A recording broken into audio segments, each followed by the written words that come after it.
This is Laura Pacharka, and I will be recording the lecture on elimination, which is the process of removal of various forms of bodily waste through the coordination efforts of the intact renal, urinary, hepatic, and gastrointestinal systems. For this lecture, we will be discussing BPH, chronic bowel disease, ulcerative colitis, Crohn's disease, and ostomies. Next, let's take a look at the organs of the digestive system. You have the mouth and tongue where food goes in and starts absorbing. Then you have your pharynx, esophagus, and stomach, which empties into the small intestine and into the large intestine and out through the anus. Along the way, you have your pancreas, liver, gallbladder, and appendix. The stomach stores food during eating, secretes digestive fluids, and propels the partially digested food, or chyme, into the small intestine. The gastroesophageal junction is the inlet to the stomach. The stomach has four anatomic regions: the cardia, which is the entrance, the fundus, body, and pylorus, which is the outlet. Circular smooth muscle in the wall of the pylorus forms the pyloric sphincter and controls the opening between the stomach and the small intestine.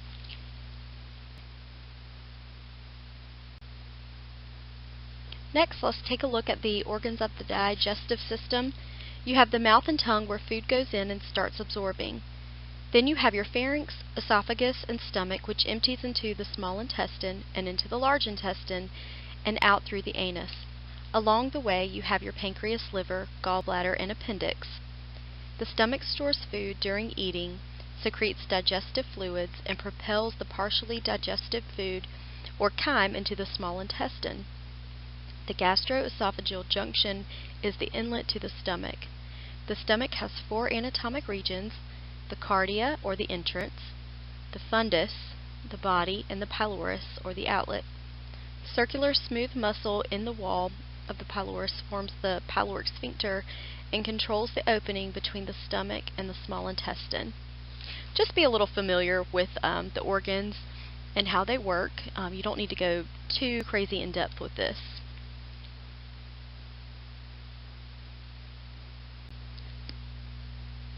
Now let's take a look at the anatomy and blood supply of the large intestine. The GI tract receives blood from arteries that originate along the entire length of the thoracic and abdominal aorta, and veins that return blood from the digestive organs and the spleen. This portal venous system is composed of 5 large veins: the superior mesenteric, the inferior mesenteric, gastric, splenic, and cystic veins, which eventually form the vena porta that enters the liver.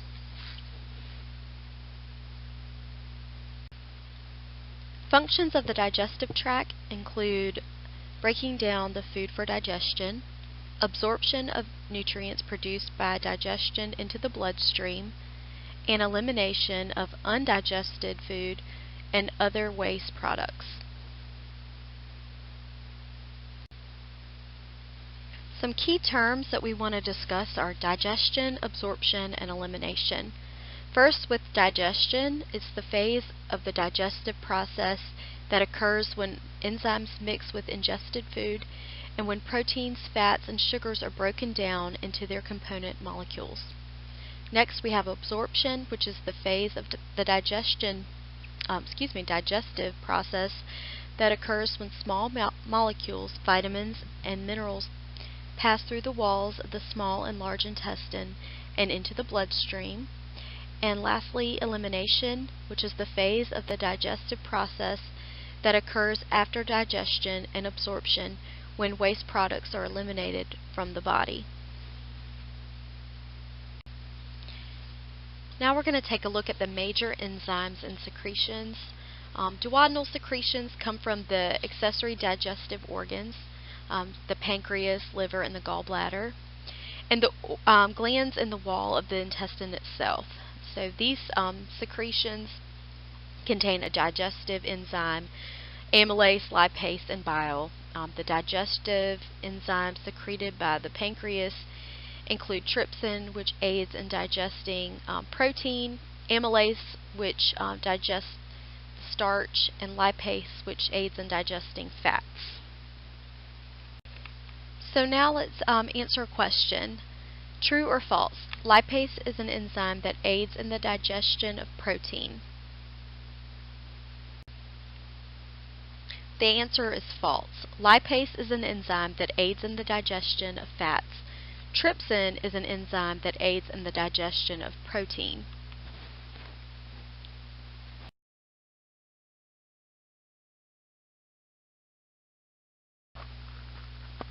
Now let's dive into the assessment portion when talking about elimination, particularly the abdomen and all that goes with. So it's important that we get a thorough history. You want to include all information related to the GI function, such as abdominal pain, dyspepsia, which is also known as indigestion, gas, nausea, vomiting, constipation, diarrhea, fecal incontinence, change in bowel patterns, characteristics of stool, when their last bowel movement was, have them describe it, any jaundice, a history of GI surgery or problems, and appetite or eating patterns. Do they have teeth? Do they wear dentures? And nutritional assessment, including weight patterns. Have they lost or gained weight recently? The psychosocial, spiritual, and cultural factors. And you want to assess their knowledge and their need for patient education. So, common sites of referred abdominal pain. Basically, for example, a lot of times people with gallbladder issues will have referred pain to their mid-scapular or shoulder area. That's just one example, but you can look at the picture for some more examples of that. So now let's talk about the physical assessment. You're going to have your patient lie supine with their knees flexed slightly for inspection, auscultation, percussion, and palpation of the abdomen. As you can see in the pictures, for the purposes of the examination and documentation, the abdomen can be divided into either 4 quadrants or 9 regions. Of course, you always want to inspect or look first. You want to note any skin changes, any nodules, lesions, scarring, discolorations, inflammation, bruising, or stretch marks that they may have. You want to note the contour and symmetry of the abdomen and any localized bulging, distension, or peristaltic waves that are noted. Expected contours of the anterior abdominal wall can be described as flat, rounded, or scaphoid. Auscultation always precedes percussion and palpation because they could alter the sounds. So you always want to listen before you feel. So auscultation is used to determine the character, location, and frequency of the bowel sounds and to identify any vascular sounds. Bowel sounds are assessed using the diaphragm of the stethoscope for high-pitched and gurgling sounds. The frequency and character of the sounds are usually heard as clicks and gurgles that occur irregularly. The terms normal sounds are heard about every 5 to 20 seconds. Then you have your hypoactive bowel sounds, which are 1 or 2 sounds in 2 minutes, or hyperactive, which are about 5 to 6 sounds, roughly, heard in less than 30 seconds. Or absent, which is no sounds in about 3 to 5 minutes, and that's used frequently in documentation. You want to use the bell of the stethoscope for any bruits in the aortic, renal, iliac, and femoral arteries. Friction rubs are high-pitched and can be heard over the liver, spleen during respiration.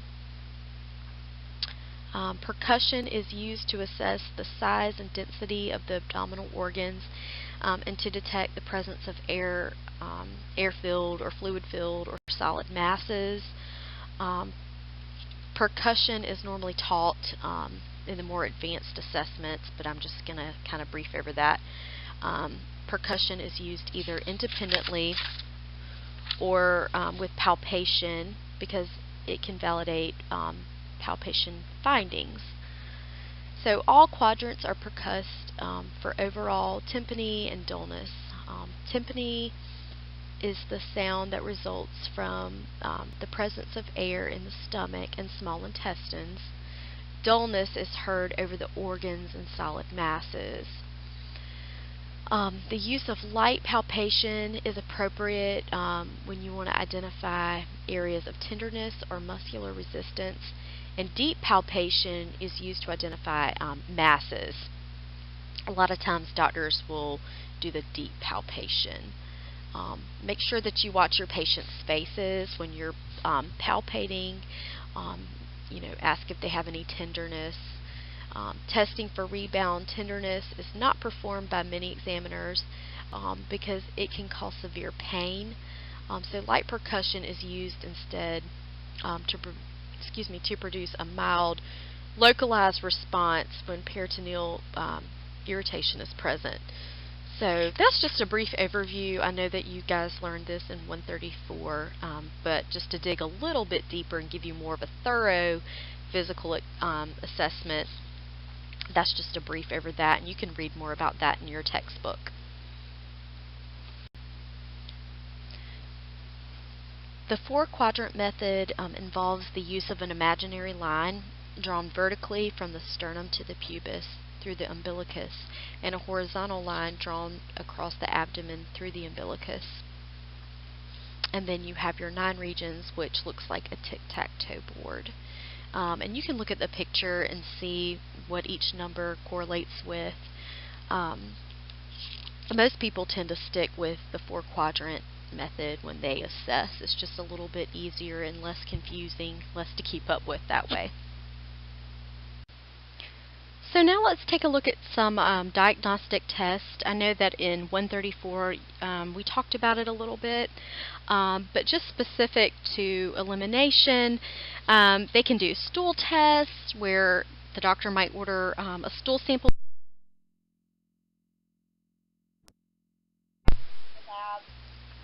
They can look at the color consistency, if there is occult blood or not, which is not visible. I think you guys all did the test in 134 to check for blood in the stool. C. diff, leukocytes, things like that. I'm referring to chapter 43 in the 14th edition on page 1233. And there are pages in the 13th edition that will correlate. All of that is in the objectives, talking about the 13th versus the 14th edition, but everything is the same. Breath tests, let's see, that's when they use the hydrogen breath test. It was developed to evaluate carbohydrate absorption, in addition to aiding in the diagnosis of bacterial overgrowth in the intestine and short bowel syndrome. They can do abdominal ultrasounds. That's often ordered. That's a non-invasive test that they can do to look for body structures, anything, like an enlarged gallbladder or pancreas. Look for gallstones. Enlarged ovaries. Let's see. Genetic testing.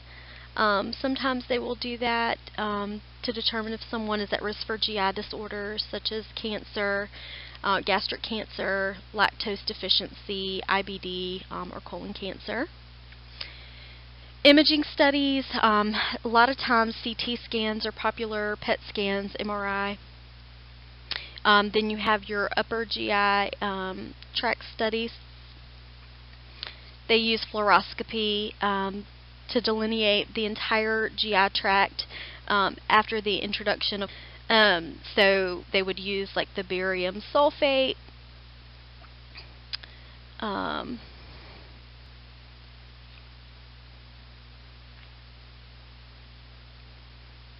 then they're able to take pictures to see if there's any obstructions, ileitis, diverticula, that can be detected. They also have the lower GI tract study. So that's visualization of the lower GI tract that is obtained after rectal installation of the barium. So very similar to the upper GI tract, just the other end. You can look through that in the book.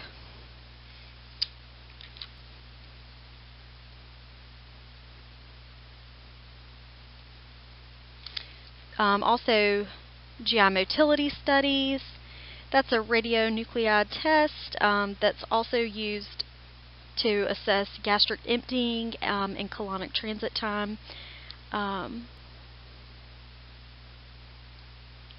You can read more about that.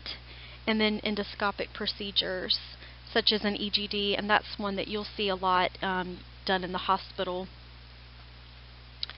That is one that they would have to be NPO the night before.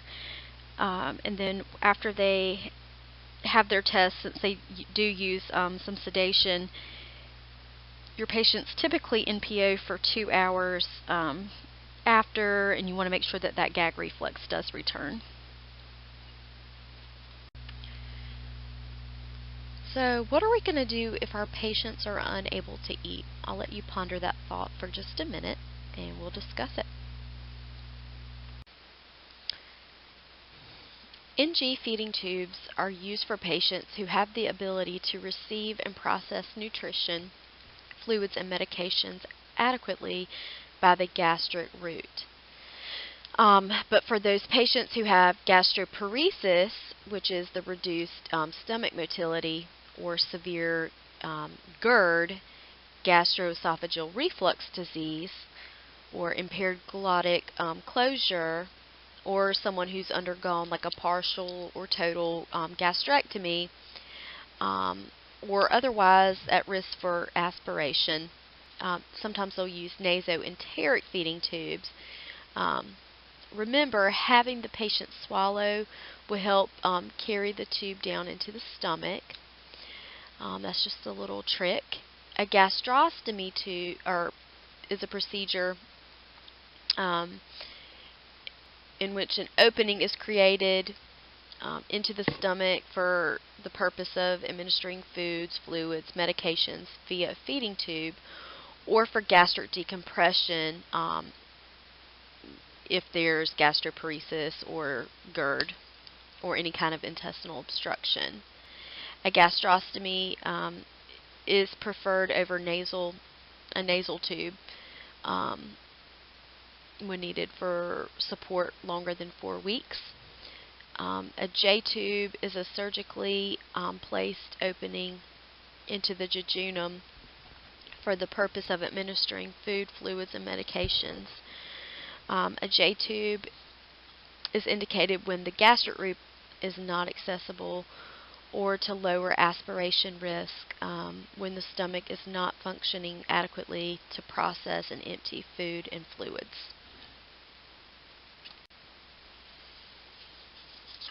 So with any of these tubes, guys, you need to make sure that your patient is educated and prepared for what is about to happen.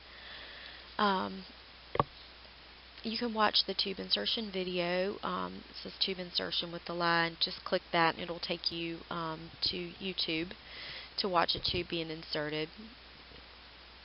You want to, like I said, explain to the patient the procedure and why they need the tube. Make sure that the tube is in the correct place before using. So a lot of times the doctor will order an X-ray or KUB just to make sure that it's in the right place.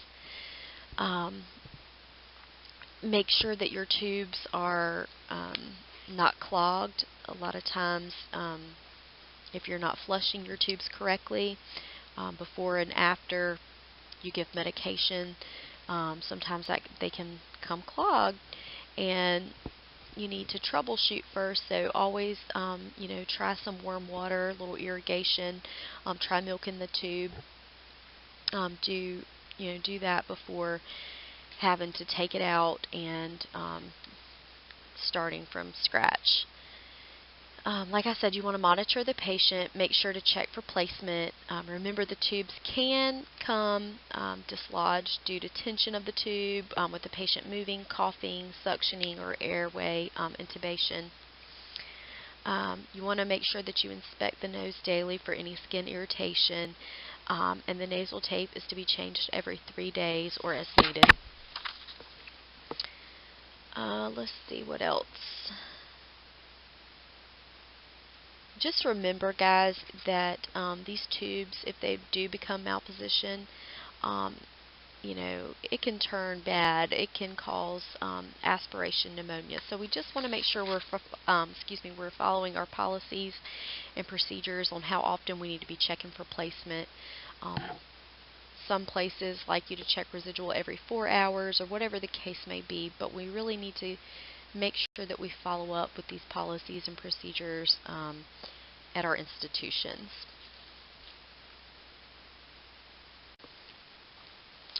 The nursing process, the care of the patient receiving an enteral feeding, the assessment, nutritional status and nutritional assessment, factors or illnesses that increase metabolic needs, hydration and fluid needs, the digestive tract function, renal function and electrolyte status, medications that affect nutrition intake and function of the GI tract.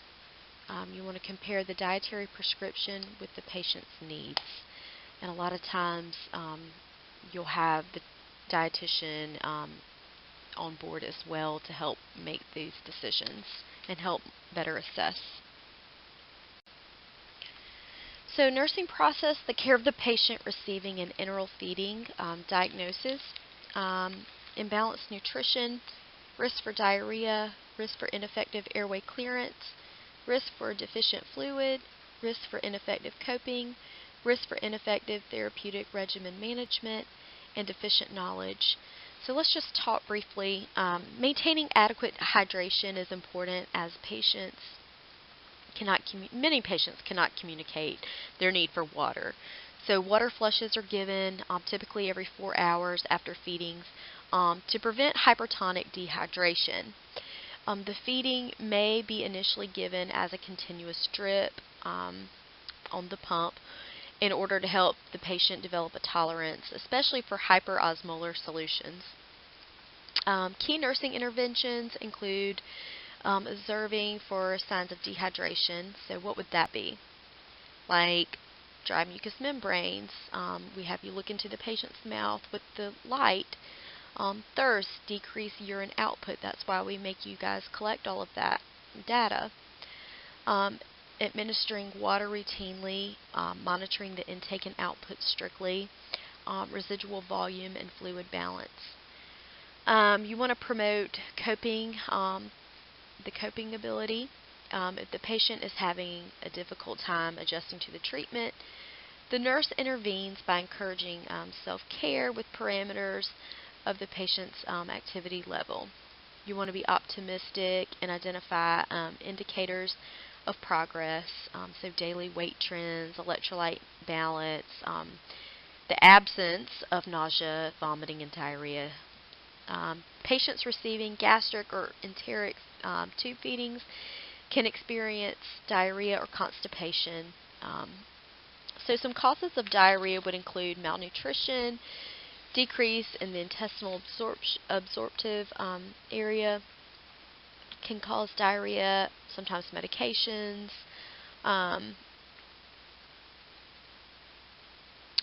So just be aware of that, guys.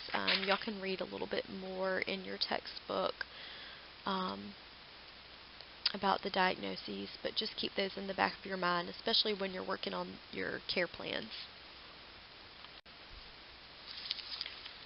So problems or potential complications, diarrhea, nausea, vomiting, gas, bloating, cramping, dumping syndrome, aspiration pneumonia, tube displacement, tube obstruction, nasopharyngeal irritation, hyperglycemia, dehydration. So when a concentrated solution of high osmolality entering the intestines is taken taken in quickly or large amounts, the water moves quickly or very rapidly into the intestinal lumen from fluids surrounding the organs and the vascular compartment. The patients may have feelings of fullness, nausea, cramping, dizziness, sweaty, diaphoretic, and osmotic diarrhea, which is also named dumping syndrome. So that can all lead to dehydration, hypotension, tachycardia, so you want to watch those patients closely. So patients fed by the small intestine route vary in the degree to which they can tolerate the effects of high osmolality. So the nurse needs to be knowledgeable about the patient's formula, and take steps to prevent the undesired effect, such as what we just talked about, the dumping syndrome. So just watch your patients and make sure that you're following up, making sure that you keep an eye on their blood pressure and their heart rate, and any signs of dehydration and any diarrhea. So the care of the patient receiving an enteral feeding, the planning, the major goals may include nutritional balance, normal bowel elimination pattern, reduced risk of aspiration, adequate hydration, individual coping, knowledge and skill in self-care, and the prevention of complications. So think back just a minute to Nursing 134 when we talked about tube feeding and how the patient's head of the bed should be when receiving a tube feeding to prevent aspiration. Should they be flat? A. Should they be 10 to 20 degrees? B. C. 30 to 45 degrees? Or D. 60 to 90 degrees?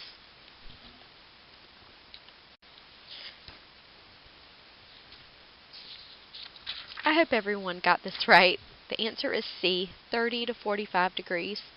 So semi-Fowler's is necessary for an NG feeding with patient's head elevated at least 30 to 45 degrees to reduce the risk for aspiration like we've been talking about. So they need to be sitting up. If you're going to turn them, lay them flat, you need to be pausing the tube feeding. And then when you sit them back up, you can resume that. But just be careful because you don't want your patients at risk for aspiration pneumonia. So the PEG tube, what does a PEG tube stand for? Well, it stands for percutaneous endoscopic gastrostomy. You can read more about this on page 1252 in the 14th edition. It requires the services of a provider skilled in endoscopy, and the patient will need moderate sedation. They use a lighted endoscope, which is inserted into the patient's mouth toward the stomach, and then the stomach is inflated with air. The PEG tube is guided down the esophagus into the stomach and out through the abdominal incision. An internal fixation bolster is pulled snug against the stomach wall.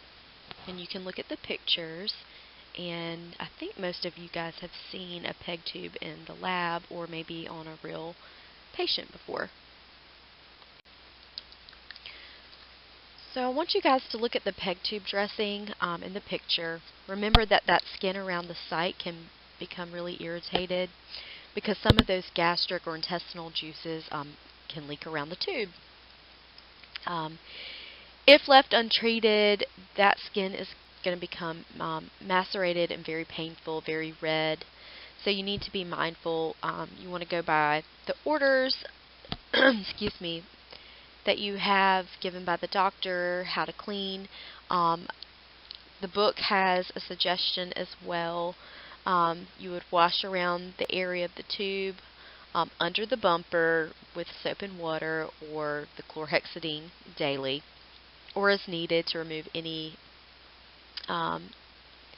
incrustation. If you use soap and water, just make sure that you rinse that area well and then pat it dry. And then if you use the chlorhexidine, you want to make sure that you allow that area to dry as well. You need to be assessing the skin around that site daily for any signs of breakdown, irritation, bleeding, drainage, things like that. A thin gauze is typically used and applied, and typically it's like a split gauze, so you'll slide that under the external bumper, as you can see. Just remember, it is normal to see a scant amount of serous drainage at the site a few days after the peg has been placed, but you just need to watch it closely. So after the drainage stops, the site could be left open to air. That is pretty rare, rare that I've seen that. But just always make sure that you look at the doctor's orders and how they want you to take care of their peg tube. Now let's dive a little deeper into elimination. So we're going to be discussing benign prostatic hyperplasia, or BPH, chronic bowel disease such as ulcerative colitis, and Crohn's disease, as well as ostomies.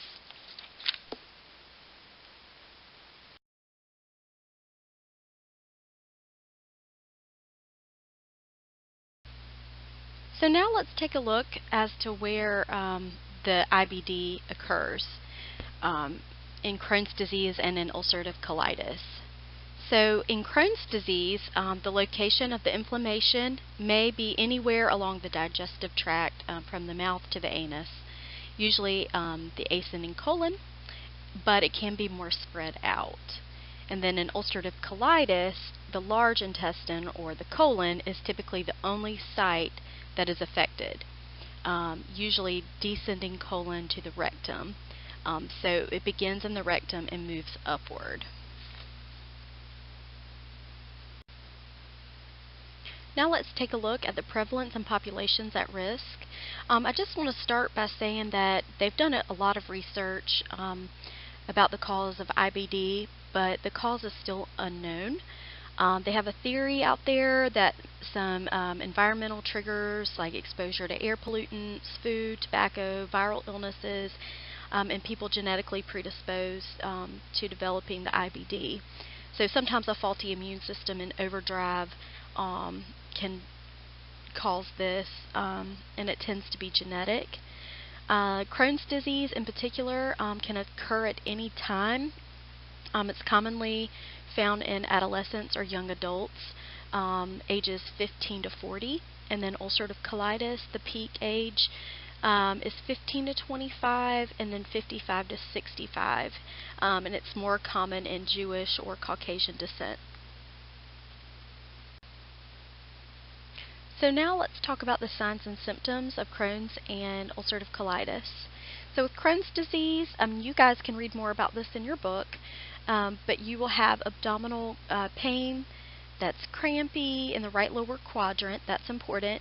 That's unrelieved by defecation and diarrhea. Tends to be in the terminal ileum and the beginning of the colon, which is where that is located. The stool contains no blood, fat, mucus, and pus, and you'll have about 7 to 10 stools daily. Versus ulcerative colitis, which the pain is typically in the left lower quadrant, and diarrhea. The stool does contain blood, pus, and mucus, but no fat. Rectal bleeding, that's a big one with ulcerative colitis. So you'll be watching their hemoglobin and their hematocrit. Anemia, fever can also be present, and they'll have about 10 to 20 stools a day. So with Crohn's disease, chronic inflammation of the GI tract, usually in the distal ileum. You're going to have periods of remission and exacerbation. Ulcers appear on inflamed gastric mucosa, may be related to the immune system, and the bowel wall thickens and the intestinal lumen narrows. Here's a little acronym that you can use to help with your Crohn's symptoms. Christmas, cobblestones, high temperature, reduced lumen, intestinal fistula, skip lesions, transmural, it affects all layers, malabsorption, abdominal pain, and submucosal fibrosis. So the inflammatory process in Crohn's disease begins with crypt inflammation and abscesses, which develop into small focal ulcers. These initial lesions then deepen into long and transverse ulcers separated by a lot of edematous patches, creating a characteristic of a cobblestone appearance, which is the C in Christmas, to the affected bowel. Fistulas, fissures, and abscesses form as the inflammation extends into the peritoneum.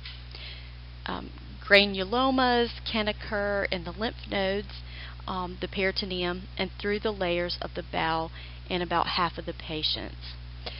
Diseased bowel segments are sharply demarcated by the adjoining areas of the normal bowel tissue. These are called skip lesions, which is the S in Christmas, from which the label regional enteritis comes from. As the disease advances, the bowel wall will thicken and become really fibrotic, and the intestinal lumen will narrow. Diseased bowel loops sometimes adhere to other loops surrounding them. So this is just a little acronym, like I said, to help you with the Crohn's disease symptoms. You can look at your book, kind of read through, but the main thing is that you'll see a lot of times the cobblestone appearance, skip lesions. These are really geared towards that Crohn's disease. Ulcerative colitis is a recurrent disease of the mucosal and submucosal layers of the colon and the rectum. Ulcerations cause the lower GI bleeding, and as just remember, that's a little different than Crohn's disease, because in Crohn's it is very rare that you are going to have any bleeding, and if you do, it tends to be mild, but it's very severe in your ulcerative colitis, so that is one difference.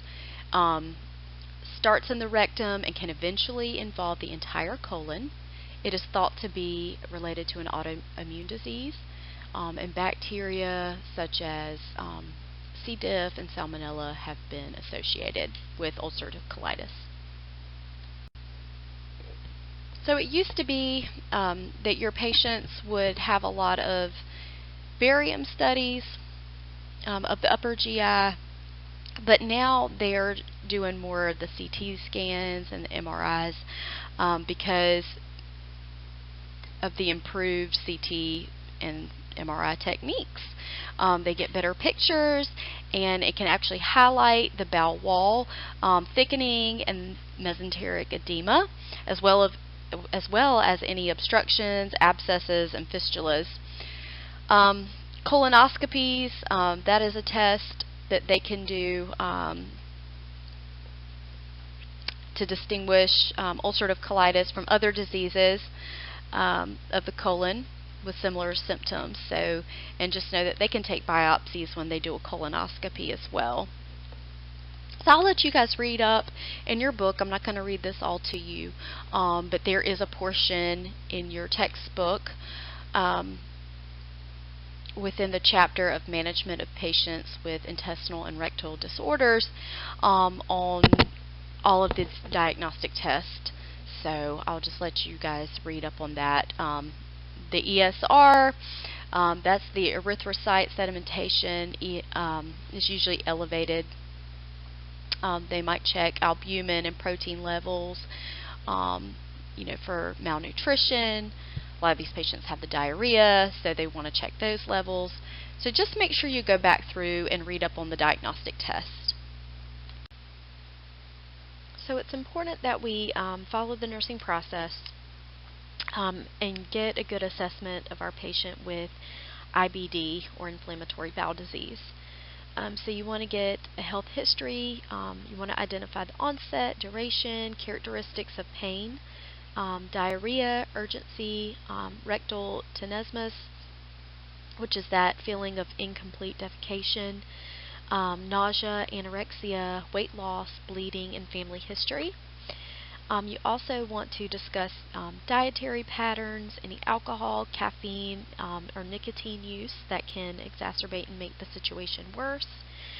You want to assess the bowel elimination patterns and stool, and do a good abdominal assessment that we talked about earlier.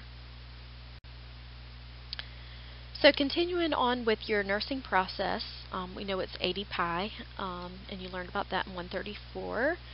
The care of the patient with inflammatory bowel disease, your diagnoses would be diarrhea, acute pain, deficient fluid, imbalanced nutrition, activity intolerance, anxiety, ineffective coping, risk for impaired skin integrity, and risk for ineffective therapeutic regimen management.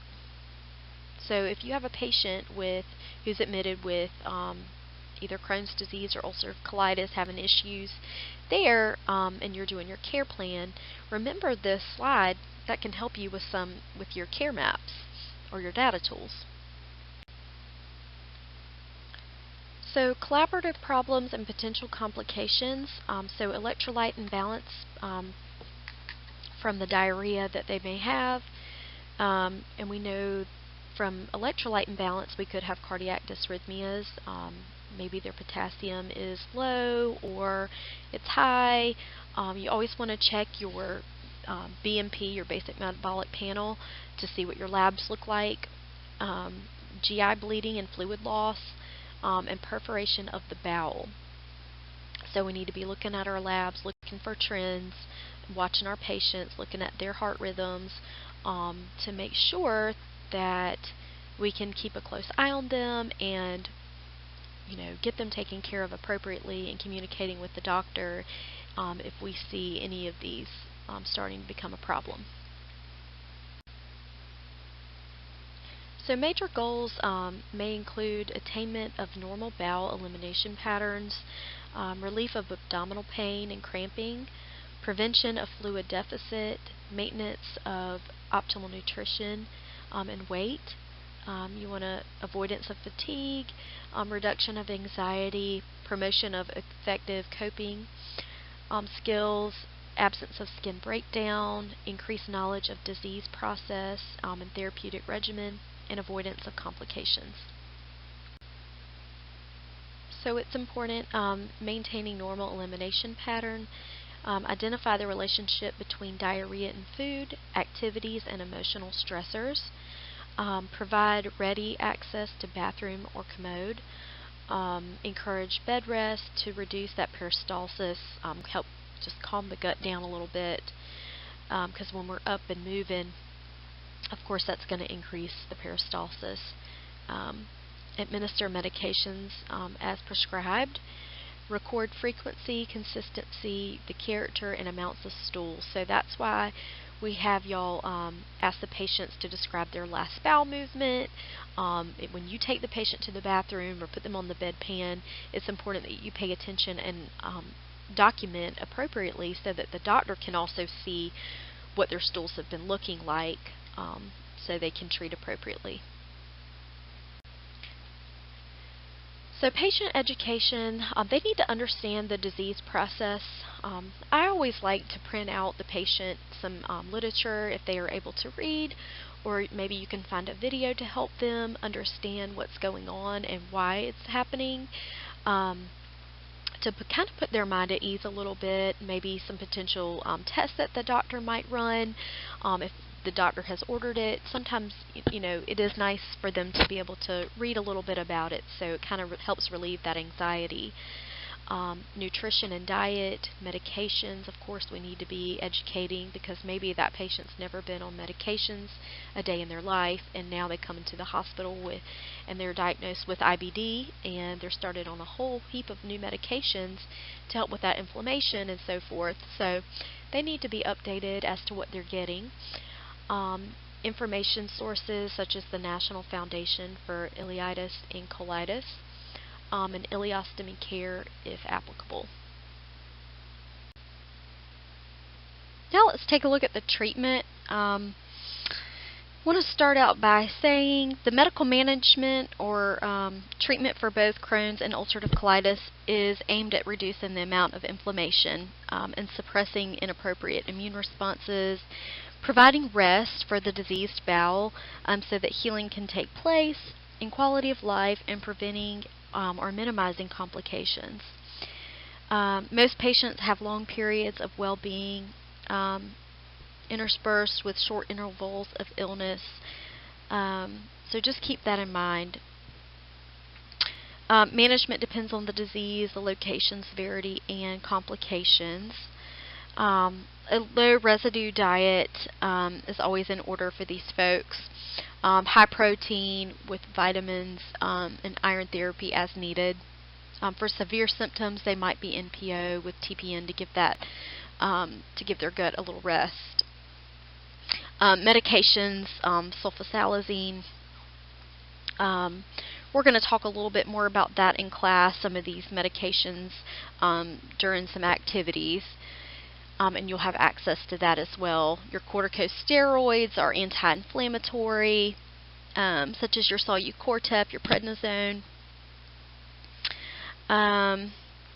Let's see, your immunomodulators. We're going to talk a little bit about that in class as well.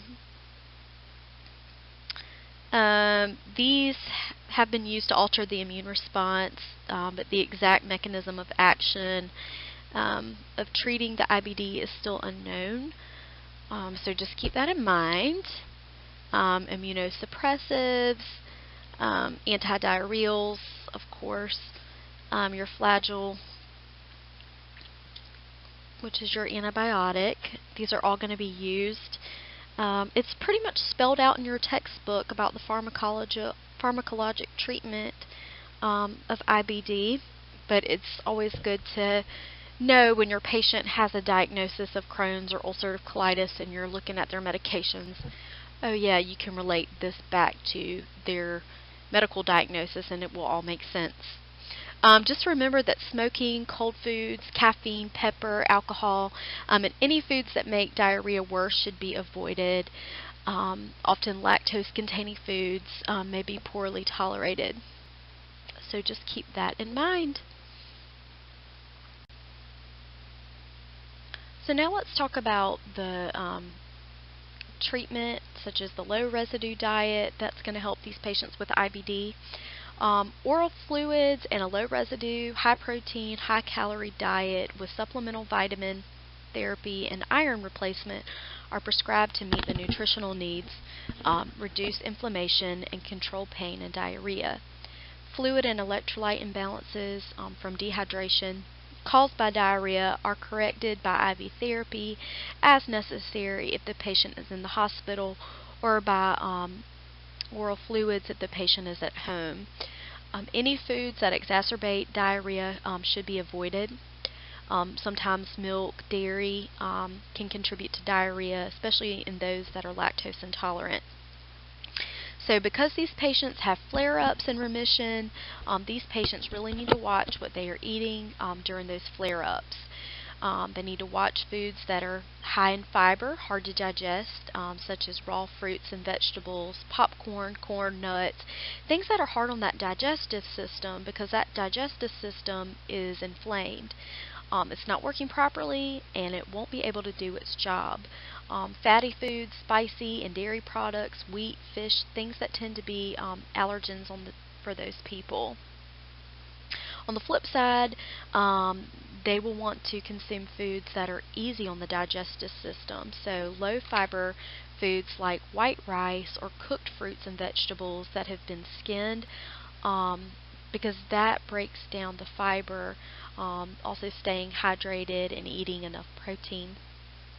So they will want to avoid, like we said, seeds, legumes, certain cooked vegetables, crunchy peanut butter, popcorn, juices containing that pulp, or seeds. So anything that's going to be hard on that digestive system, milk products, that is going to exacerbate the problem. So these patients need to be educated on the proper foods to eat, especially during the flare-ups. Okay, an ileostomy.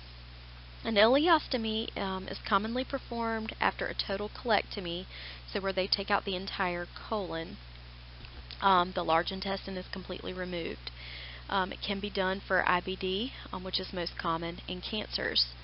An ileostomy is a stoma that has been constructed by bringing the end or loop of the small intestine, the ileum, out onto the surface of the skin. So we've all had our skills lab and we have seen what a stoma looks like. We should have read a little bit about that in proper care. Intestinal waste passes out of the ileostomy and is collected in an external pouching system that's stuck to the skin. Ileostomies are usually sited above the groin and on the right-hand side of the abdomen. So you can see in that picture where the stoma is in comparison to the stomach and the large intestine and the small intestine. Now let's take a look at a patient with an ileostomy. You might know someone who has an ileostomy or colostomy. You might have taken care of a patient at the nursing home in 134 with one. One thing's for sure, you need to be assessing the stoma. Monitor that stoma. What does it look like? Is it pink, red, moist, and shiny, or is it a dark red or black? If so, that would cause a flag that should, be a red flag for you, meaning that, that's compromised circulation to the stoma, and you would need to contact that doctor immediately and chart appropriately. So preoperatively, you need to make sure that that patient is educated, talk to them about what's going on, how it's going to work. Of course, it's going to be very overwhelming for that patient. They might possibly be on an oral antibiotic to decrease that bacteria in the colon, decrease infection. Post-op, they're usually on a soft or semi-liquid diet, then a clear liquid diet for 24 hours before. You want to monitor for signs for dehydration, making sure that that patient is stable, providing emotional support, of course, getting them the proper resources that they need. Skin and stoma care, that is part of educating your patient on how to take care of it properly, when to empty the bag. You want to help prevent complications all around. It would be a good idea to get the wound ostomy care nurse involved. A lot of times the doctors will put in a consult to them to make sure that they are properly educated. The stoma site needs to be visible for that patient.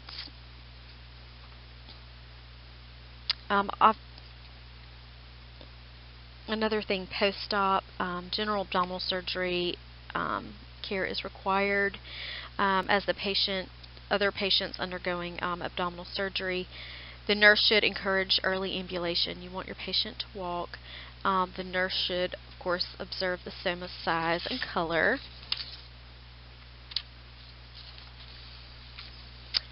You also want to monitor the ostomy for fecal drainage, which should begin about 24 to 48 hours after surgery for an ileostomy and about 3 to 6 days for a colostomy. Remember, the drainage from an ileostomy is going to be continuous liquid because it's from the small intestine, because that stoma does not have a controlling sphincter. So y'all can go back and read through your book about this, but that's just a little insight on your patient with an ileostomy. So what can nurses do for the patient going to surgery? We talked about that a little bit in the previous slide. You want to prepare them for the surgery. The patient will be on a clear liquid for a few days before the surgery. The doctor might order an NG tube preoperatively so that it will decrease the abdominal distension. An indwelling catheter or Foley catheter will probably be inserted, and the IV will be started prior to surgery. and that emotional support, we can't say enough about it. Post-op care, it's important that we make sure that the patient's pain is under control. We monitor for infections, that would be vital signs, CBC, what is their white count.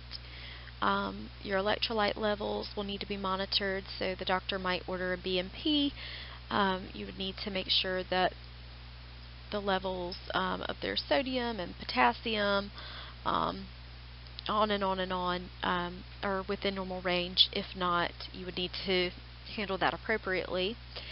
Heparin or Levinox will typically be given prophylactically every 12 hours. The patient should be encouraged to turn, cough, deep breathe, and the bowel sounds need to be assessed frequently. And the patient should be encouraged to ambulate. Also, like we talked about, the stoma is very important. It needs to be assessed. Is it pink or is it purple? Is it getting the circulation that it needs, or is it compromised? So just be looking out for your stoma and assessing your patient and looking at the labs and making sure that all the puzzle pieces fit together. Now let's take a look at the colostomy types. Remember that the colostomy is when the large intestine of the abdominal to the abdominal surface. So the large intestine, they're making a stoma for that stool to come out, and it would be at the large intestine.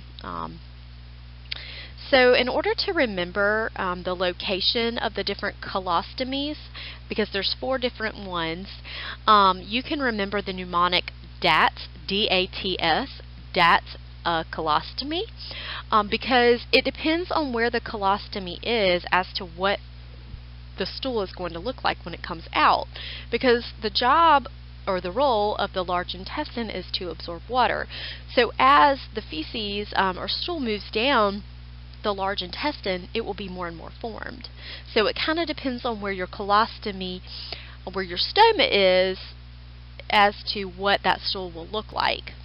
So the D would be for descending colostomy. That's where the feces are semi-formed. The A would be the ascending colostomy, where feces are fluid. The T would be for transverse colostomy, where the feces are unformed. And then the S would be for the sigmoid colostomy, where the feces are formed. So that's just a easy little way to remember. So if you're assessing your patient and you see that they have a colostomy, you can look to see where the location is as to what you would expect to come out through the stoma. Like we talked about earlier, the colostomy should start functioning 3 to 6 days post-op. If the patient has a colostomy, you would want it to refer them to the United Ostomy Association and think about their body image and all that they are going through, and just be there for them and support them. But just remember that the colostomy is not going to start functioning for about 3 to 6 days post-op.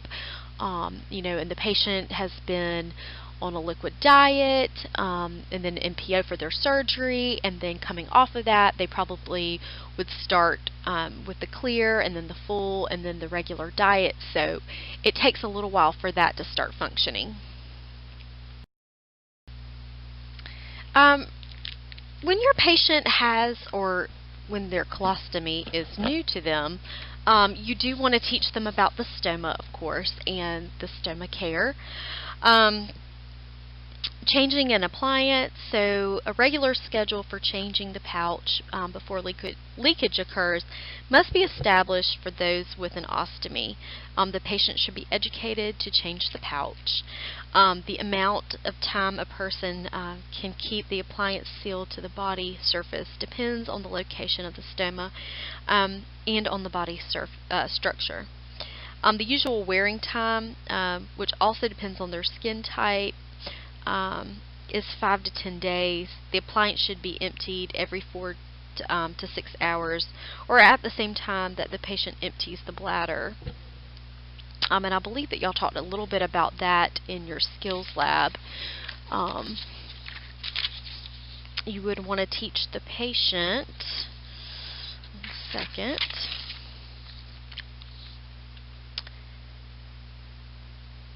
that they need to be emptying their bags when they become 1/3 to halfway full. I would go back and review your quizzes on elimination, particularly ostomies, because some of your tests does come from Skills Lab. Remember those true-false quizzes that we went through? And just kind of make sure that you brush up on that, because a lot of this is skills that you should have talked about within your Skills Lab.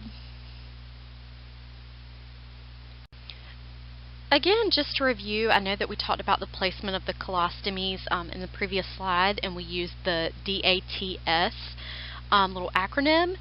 But if you'll look in picture A, that is the sigmoid colostomy, where the feces are formed.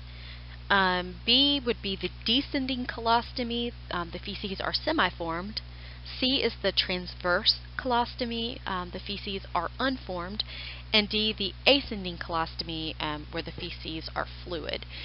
So, like we said, if you have a patient who has a colostomy, just look at the location and think to yourself, okay, should the stool be formed in this location, or should it be unformed?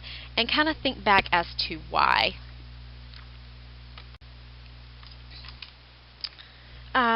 Collaborative problems and potential complications. Remember that they are at risk for intraperitoneal infection, complete large bowel obstruction, GI bleeding, bowel perforation, peritonitis, abscess, and sepsis. Interventions, you would want to prepare your patient for surgery. Of course, provide emotional support, providing post-op care, maintaining optimal nutrition, providing wound care, monitoring and managing complications, removing and applying the colostomy appliance, irrigating the colostomy, and let's touch on that a minute because we haven't really talked about that. The purpose is to empty the colon of gas, mucus, and feces so that that patient can go about their social, in their business activities without fear of fecal drainage.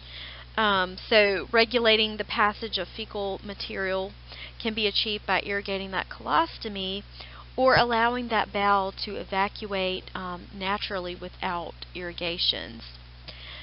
And you could read more about that in your book, in your textbook. Supporting a positive body image. You want to, if they have any sexuality issues, that can be discussed. And promoting home and community-based care. Your patient would be encouraged to drink at least 2 liters of water a day.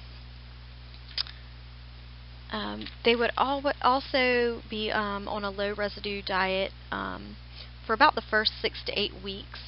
Strained fruits and vegetables are ingested. These foods are important sources of vitamin A and C.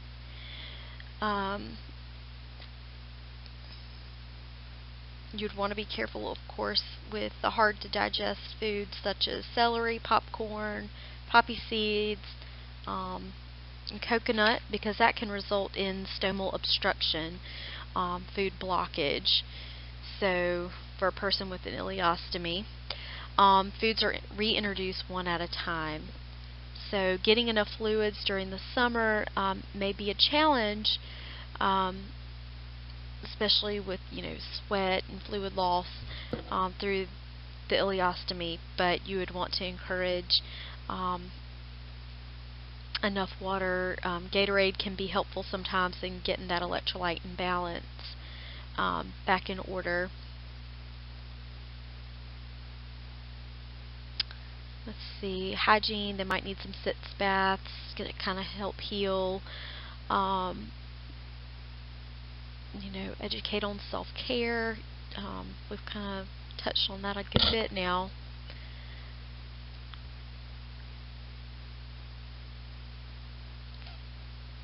If the fecal discharge is too watery, fibrous foods such as whole grain cereals, fresh fruit with skins, beans, corn, nuts are restricted. So you can just kind of look over that in your textbook as well. I'm not going to read all of it to you guys, but just be familiar with some interventions. Let's look at a question. Is the following statement true or false? Regular bowel habits can be established for a patient with an ileostomy. The answer is false. Regular bowel habits cannot be established for a patient with an ileostomy because the contents of the ileum are fluid and are discharged continuously. The drainage from an ileostomy is a continuous liquid from the small intestine because the stoma does not have a control and are thus kept from coming into contact with the skin.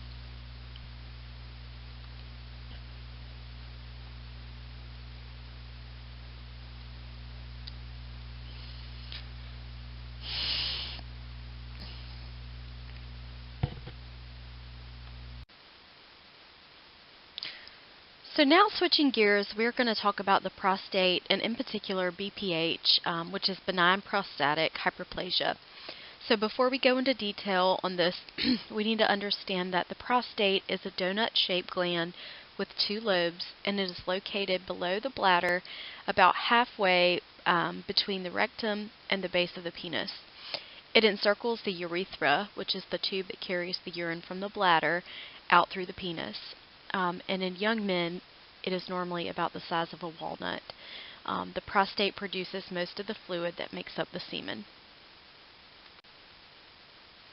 So BPH is a non-cancerous enlargement, or hypertrophy of the prostate.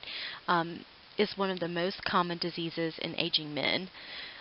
It can cause bothersome lower urinary tract symptoms that affect quality of life by interfering with normal daily activities and sleep patterns.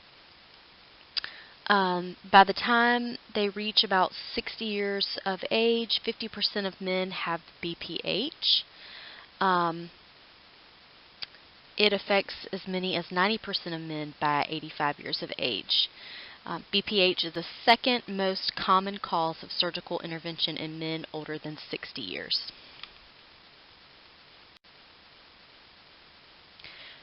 Benign prostatic hyperplasia, BPH, is an enlarged prostate gland. The prostate gland surrounds the urethra, the tube that carries urine from the bladder out the body. As the prostate gets bigger, it may squeeze or partly block the urethra. This can cause problems with urinating. So as you can see from this picture, the nodules have compressed the urethra to a narrow slit.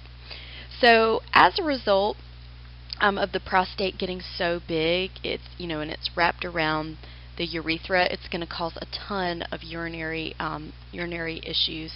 Urinary retention can result in UTIs because the urine remains in that urinary tract, which serves as a medium for infective organisms. So they're going to have a lot of issues. So that is why a lot of times they'll go ahead and just remove the prostate. So let's talk about the etiology of BPH. The cause of BPH is not well understood. Testicular androgens have been implicated. Dihydrotestosterone, or DHT, a metabolite of testosterone, is a critical mediator of prostatic growth. Estrogens may also play a role in the cause. BPH generally occurs with elevated estrogen levels, and when prostate tissue becomes more sensitive to estrogens and less responsive to DHT.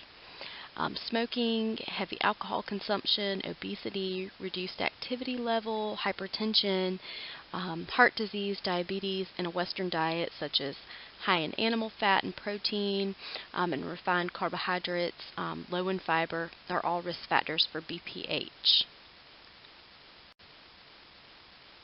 Clinical manifestations of BPH would be decreased stream, decreased force of urination, dribbling at the end avoiding, hesitancy, recurrent UTIs, nocturia, increased frequency, interruption of the urinary stream, azotemia, which is the accumulation of nitrogenous waste products, that can occur with chronic urinary retention in large volumes, fatigue, anorexia, nausea, vomiting, and epigastric discomfort. So let's talk about a few diagnostic tests, just to hit on a few. A patient voiding diary is used to record voiding frequency and urine volume. A digital rectal exam will often reveal a large, rubbery, and non-tender prostate gland. A urinalysis screen is recommended to test for hematuria and UTI. A PSA or prostate-specific antigen level is obtained if the patient is without a terminal disease, or for those whom knowledge of presence of prostate cancer would change management. Other tests would include recording urinary flow, the flow rate, and the measurement of post-void residual urine. Remember, if your patient has symptoms of BPH, the BUN may be elevated due to that chronic urinary retention.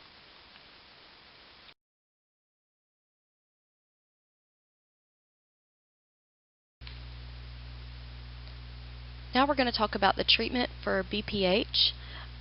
The goals of treatment, medical management of BPH, are to improve the quality of life, help improve that urine flow, relieve obstruction, prevent disease progression, and minimize complications. Treatment depends on the severity of symptoms, the cause of the disease, and severity of the obstruction and the patient's condition.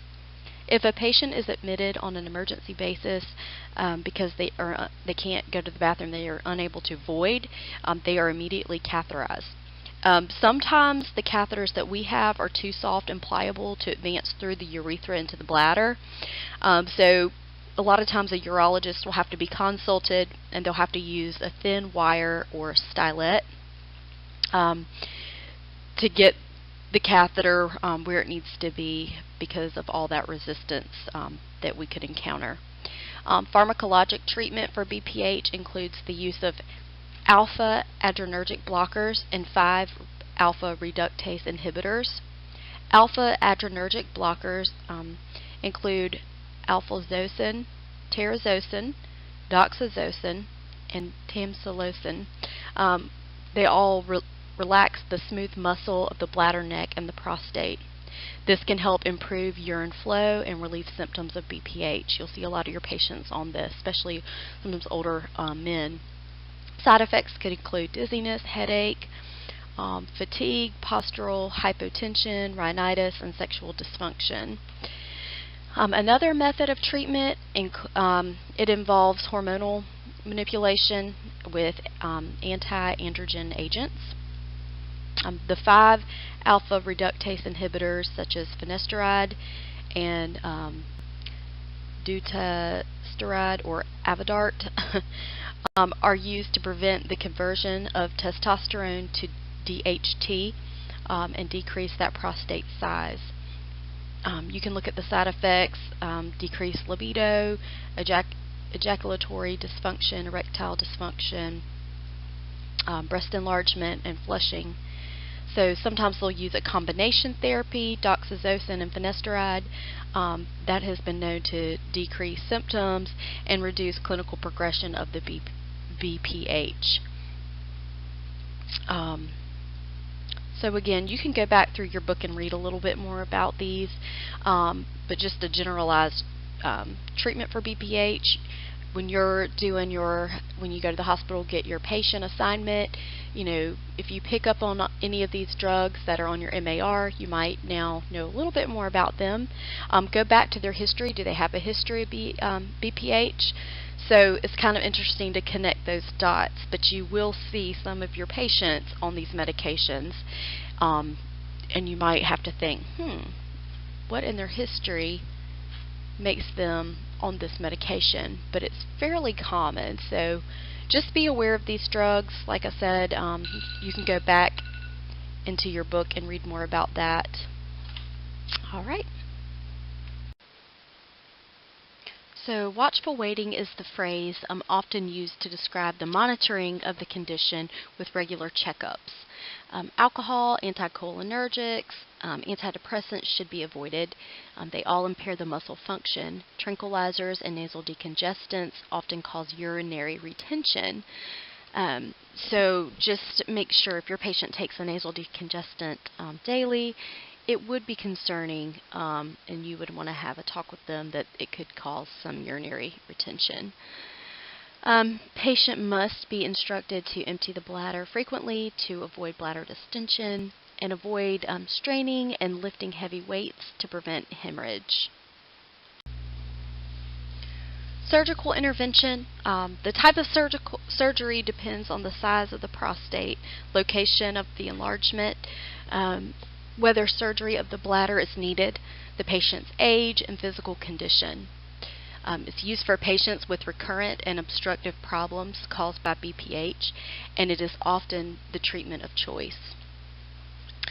Surgery ranges from minimally invasive to extensive invasion of the tissue. Complications include hemorrhage and fluid imbalances. Potential long-term effects of these surgeries are prolonged incontinence and retrograde ejaculation of the semen into the bladder, causing cloudy urine and decreased fertility.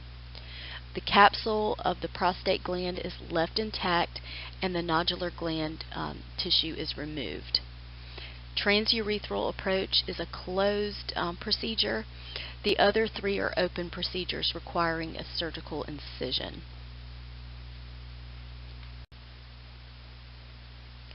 So now we're going to look at the surgical interventions. You can read through these, and we're going to discuss some of these on the next slide. So let's talk about these pictures. We have A, B, C, D, and E. These are all in the book. I'm just going to read through these, and then we'll talk more in depth about the TURP procedure. Prostate surgery procedures. So in picture A, that is the transurethral resection of the prostate. A loop of wire, connected with a cutting current is rotated into the cystoscope to remove shavings of prostate at the bladder orifice. In picture B, the suprapubic prostatectomy. With an abdominal approach, the prostate is shelled out of its bed. C, perineal prostatectomy. 2 retractors on the left spread the perineal incision to provide a view of the prostate. In D, the retropubic prostatectomy is performed through a low abdominal incision. Note 2 abdominal retractors and arrow pointing to the prostate gland. E is a transurethral incision of the prostate, which involves 1 or 2 incisions into the prostate to reduce pressure on the urethra.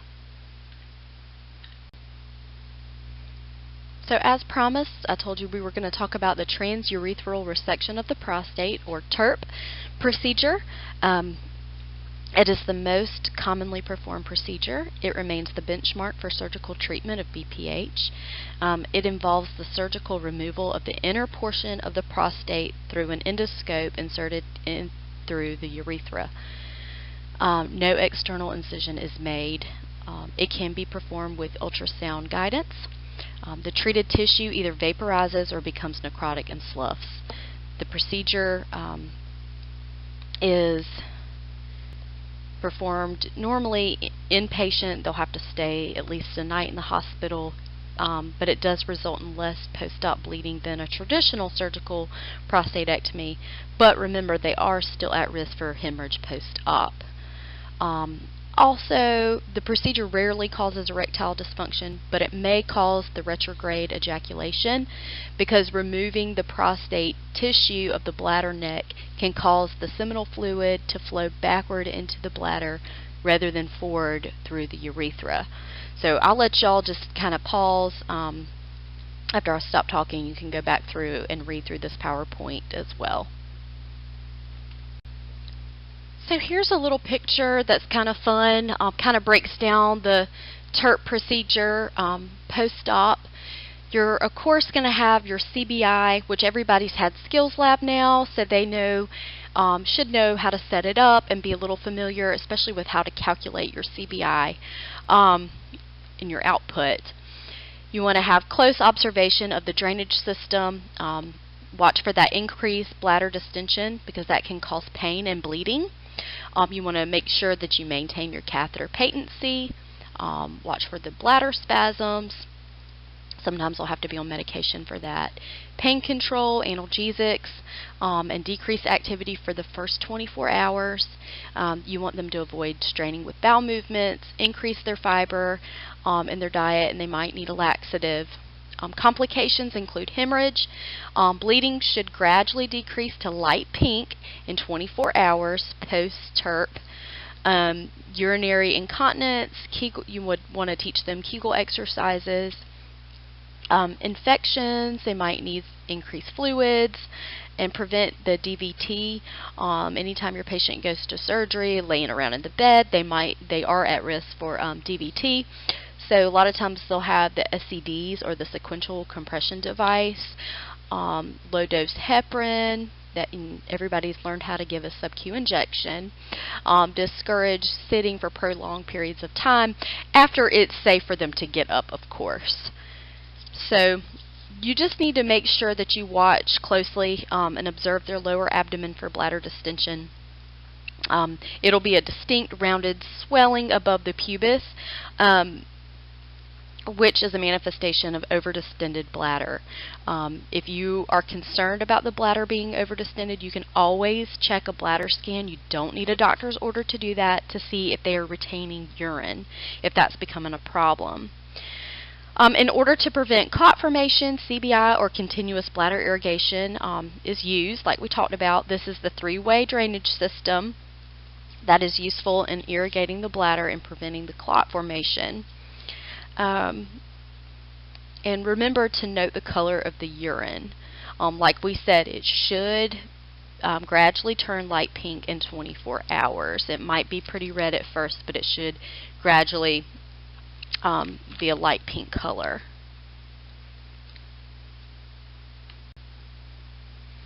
So as we just talked about CBI, let me just start by saying the amount of fluid recovered in that drainage bag must equal the amount of fluid that you are putting in them or instilling.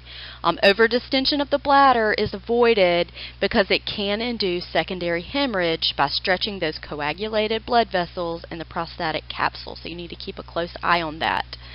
A little bit more, I'm going to read through this and y'all feel free to do that on your own as well. A large three-way Foley catheter is often inserted depending on the amount of expected bleeding. The catheter has a 30 cc balloon. After the retention balloon is inflated, the catheter is pulled down so that the balloon rests on the prostatic fossa and provides hemostasis.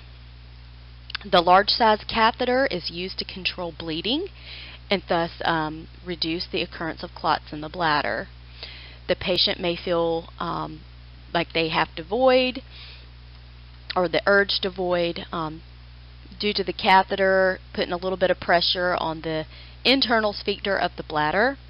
As the nerve endings become fatigued, the frequency and severity of spasms will decrease. This usually occurs about 24 to 48 hours after surgery, so just make sure that they're aware that this should subside. Bladder irrigation. If a Foley catheter is inserted, the bladder is constantly irrigated by a three-way drip with normal saline to keep the bladder free of clots that would block the drainage of urine. So we don't want any clots. Our goal is to keep an open system and prevent any bleeding. And that is about it with that. You can read more about this in your book as well with your required reading.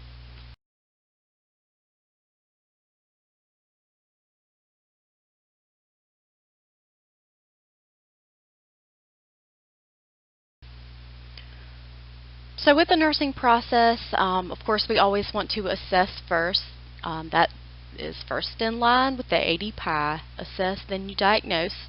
So the nurse assesses how the underlying disorder, BPH or prostate cancer, has affected the patient's lifestyle. Questions to ask during assessment include, has the patient's activity level or activity tolerance changed? What is his presenting urinary problem, described in the patient's own words? Has he experienced decreased force of urinary flow, decreased ability to initiate voiding, urgency, frequency, nocturia, dysuria, urinary retention, or hematuria? Does the patient report back pain, flank pain, lower abdominal or suprapubic discomfort? Possible causes of such discomfort include infection, retention, and renal colic. Has the patient experienced erectile dysfunction or changes in frequency or enjoyment of sexual activity? The nurse obtains further information about the patient's family history of cancer and heart or kidney disease, including hypertension. Has he lost weight? Does he appear pale? Can he raise himself up out of bed and return to bed without assistance? Can he perform usual activities of daily living? Just a few things. So you want to get a thorough history of, kind of what life is like with this BPH that they've been dealing with, and to the extent. So next, after you assess your patient, we're talking about the nursing process. The next thing to do is formulate your nursing diagnoses. So anxiety, of course, the patient is going to have some anxiety about surgery and its outcome. Acute pain related to bladder distension preoperatively. Of course, acute pain related to the surgical incision, catheter placement, and bladder spasms postoperatively. They will be at risk for imbalanced fluid volume postoperatively, and deficient knowledge about post-op care and what is to come. Collaborative problems and potential complications. Hemorrhage and shock, that is huge. Although these patients discontinue all aspirin and NSAIDs and platelet inhibitors 10 to 14 days prior to surgery to prevent excessive bleeding, it still remains a risk.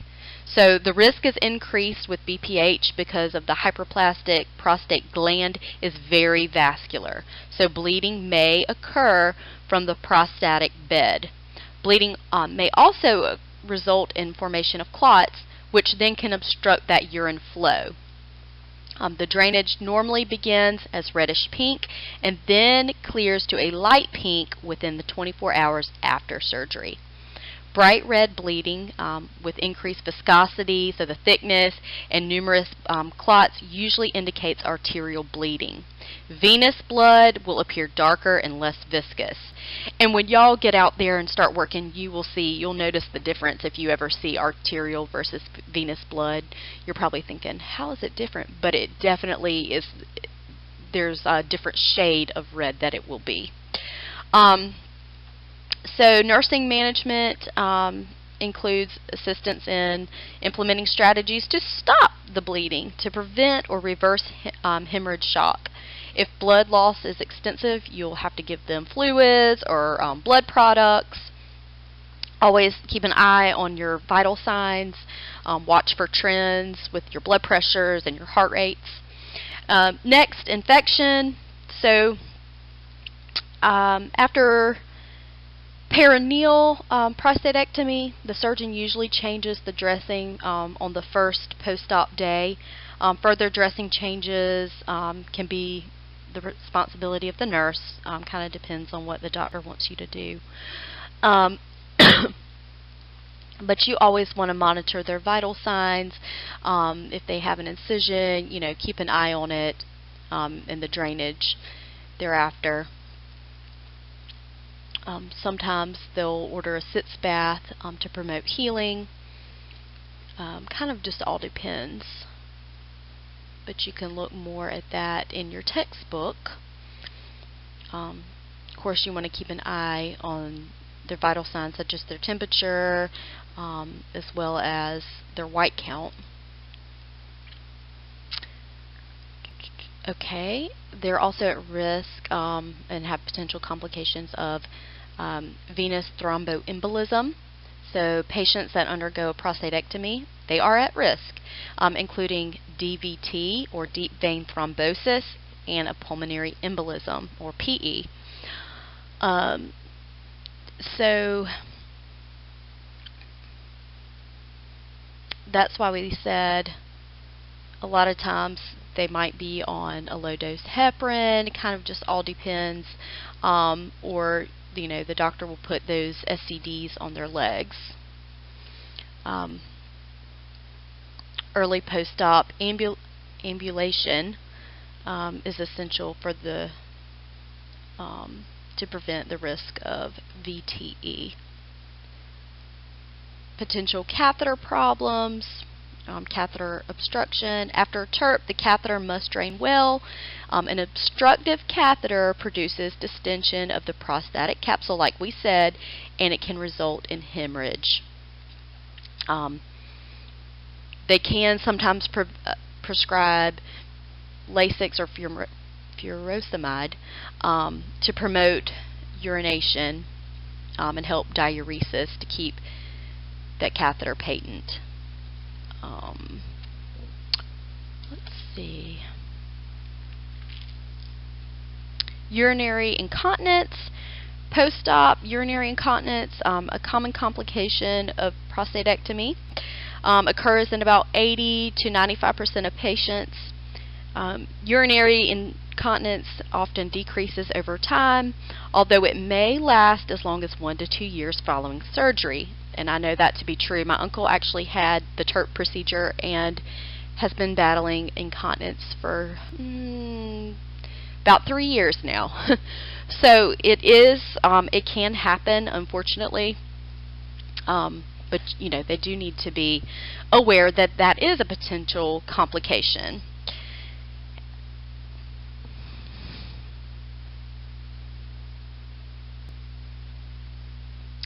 So you want to prevent incontinence.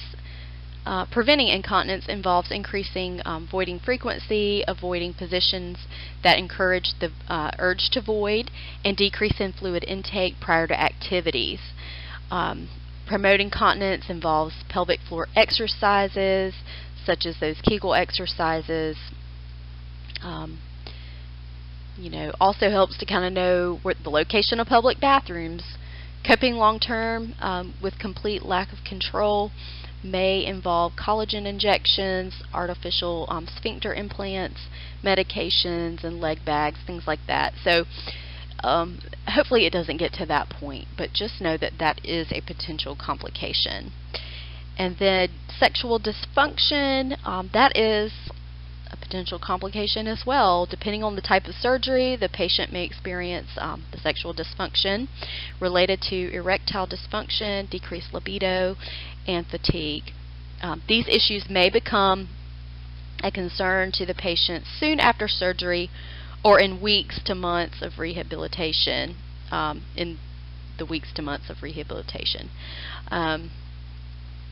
With nerve-sparing radical prostatectomy, the likelihood of recovering the ability to have erections is better for men who are younger and men whom both neurovascular bundles are spared.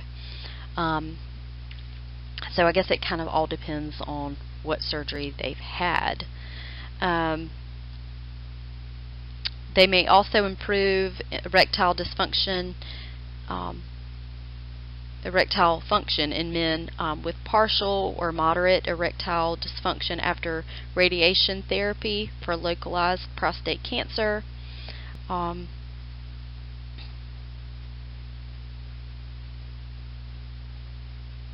They might need to seek some help. So you can kind of read through that, but just know that is a concern for these men, and you want to make sure that you provide them the resources that they need.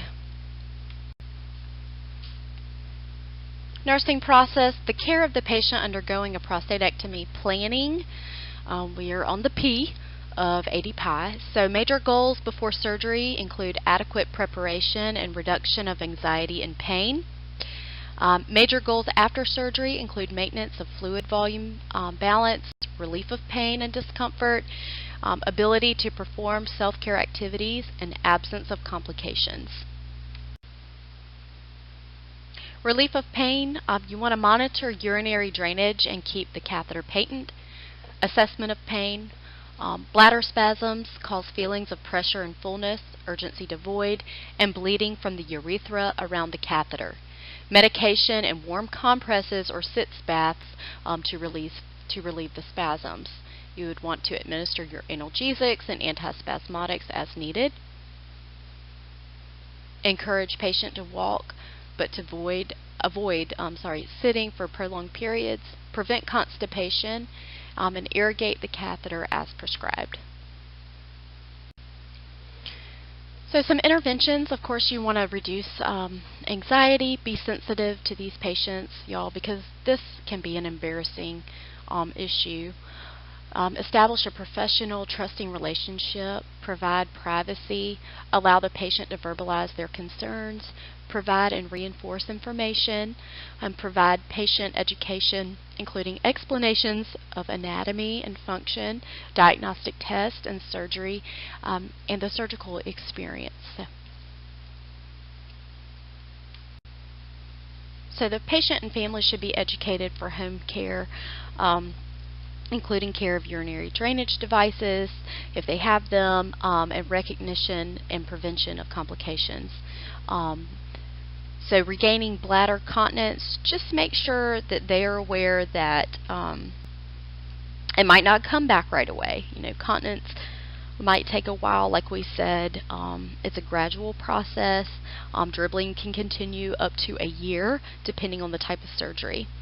You also want to teach them the perineal exercises. Also, avoidance of straining, heavy lifting, long car trips for about 6 to 8 weeks. So, you know, the 6 to 8 week period is important because the patient, you know, if they heavy lift or have any kind of straining, that will produce the Valsalva effect, which can increase the venous pressure and produce blood in their urine. So you also want to avoid any strenuous exercise because that's going to increase the tendency to bleed. Also know that spicy foods, alcohol, and coffee can cause bladder discomfort. So they need to avoid that. And an assessment and referral of sexual issues if need be. So here's a question: after a prostatectomy, when should the urine be light pink? The answer is 1 day. After a prostatectomy, the urine should be light pink within 24 hours. So nursing management, of course, assessment of physical and psychological status, support of coping, address issues of body image and sexuality, encourage a positive attitude, patient education, and follow-up care.